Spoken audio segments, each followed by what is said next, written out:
हर लहजा है मोमिन की नई शान नई आन, गुफ्तार में किरदार में अल्लाह की बुरहान।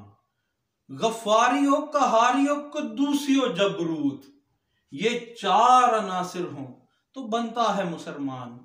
और ये चार अनासिर और अल्लाह की बुरहान और किरदार में हम कैसे हैं हम मुसलमान, ये आप फलस्तीन में होने वाले जुल्म सितम से देख सकते हैं। और हम जो आए रोज सिर्फ बयान पे बयान दागे चले जाते हैं।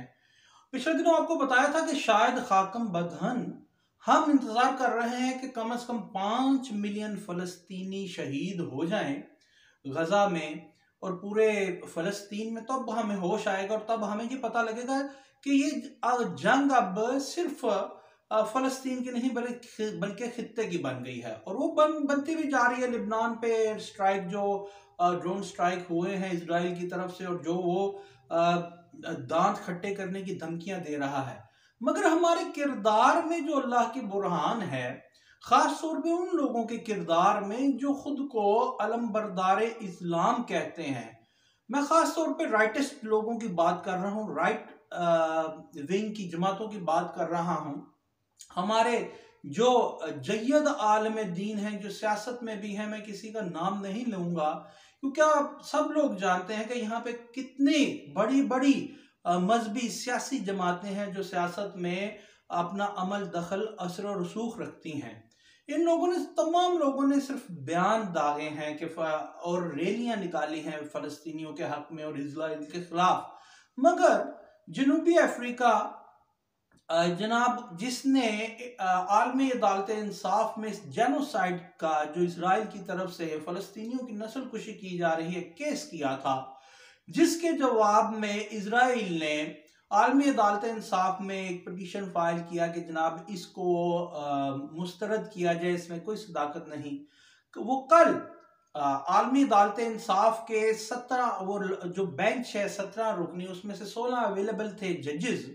तो 15-2 के अक्सरियती फैसले ने ये एडमिट किया कि इसराइल की जानिब से फलस्तीनियों की नस्लकुशी की जा रही है और वो जेनोसाइड कन्वेंशन, आलमी जेनोसाइड कन्वेंशन की खिलाफ वर्जी है और उसे रोकने के अहकामात अबूरी जारी किए हैं।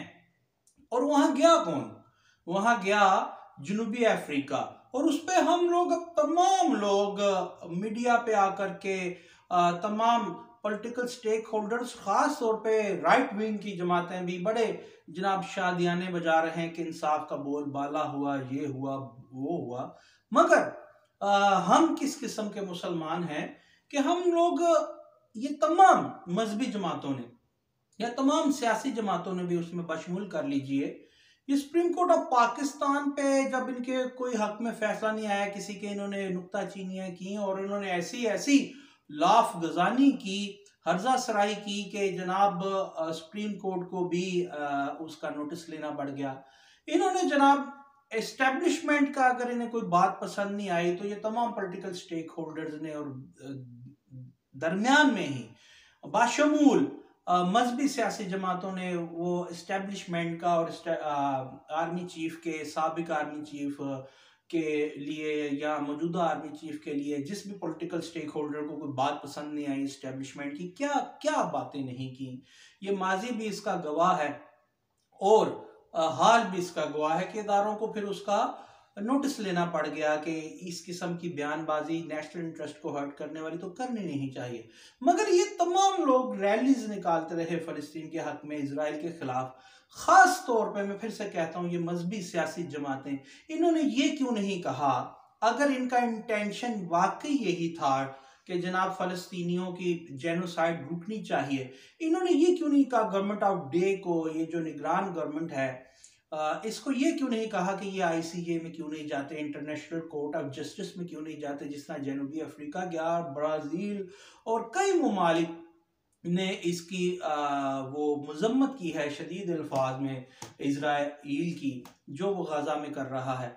मगर इन्होंने एक भी स्टेटमेंट क्यों नहीं दागा, जिस तरह कहते थे कि नवाज शरीफ के मुंह से कुलभूषण यादव का जुमला नहीं निकलता, इसी तरह इमरान खान के वास्ते यू टर्न का कहते थे, जरदारी साहब कभी ईंट से ईंट बजाने की भी बातें कर देते थे। एक और ये मजहबी सियासी जमातें, इन्होंने ये भी कहा कि आप हमें डंडे से ना हाँके वरना डंडा हमें भी चलाना आता है। मैं जिसकी बात कर रहा हूँ वो आप जानते हैं।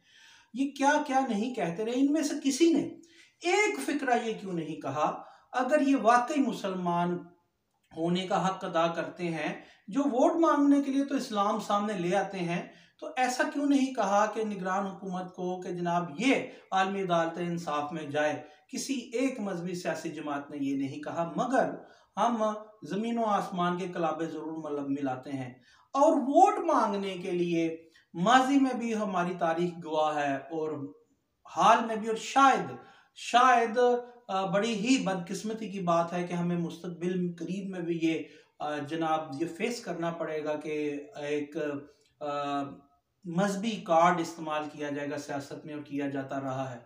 मगर इन लोगों ने, अगर इनका ये इंटेंशन वाकई फ़लस्तीनियों के, मासूम फ़लस्तीनियों के, जो देखिए कि जहाँ पे आलमी लीडरान है जो वो रोते हैं और कहते हैं कि हमसे उनकी हालत इज़हार बयान नहीं की जाती, इन्होंने क्यों नहीं कहा और ये क्यों आलमी अदालत इंसाफ में नहीं गए। और आज बजाय इसके कि शर्म महसूस करें तमाम पॉलिटिकल स्टेक होल्डर्स, खास तौर पे राइट विंग की पॉलिटिकल जमातें, और वो नादिम होके अपने सर झुकाएं कि जनूबी अफ्रीका ने वो काम कर दिया, बल्कि इस पे भी शादियां ने बजा रहे हैं। हमें अपने मजहबी किरदार में और मजहबी सियासी किरदार में और गिरेबान में झांकने की अशद जरूरत है, अगर हमने पाकिस्तान का कोई नजरियाती और इस्लामी नजरियाती तशख़्ख़ुस बरकरार रखना है।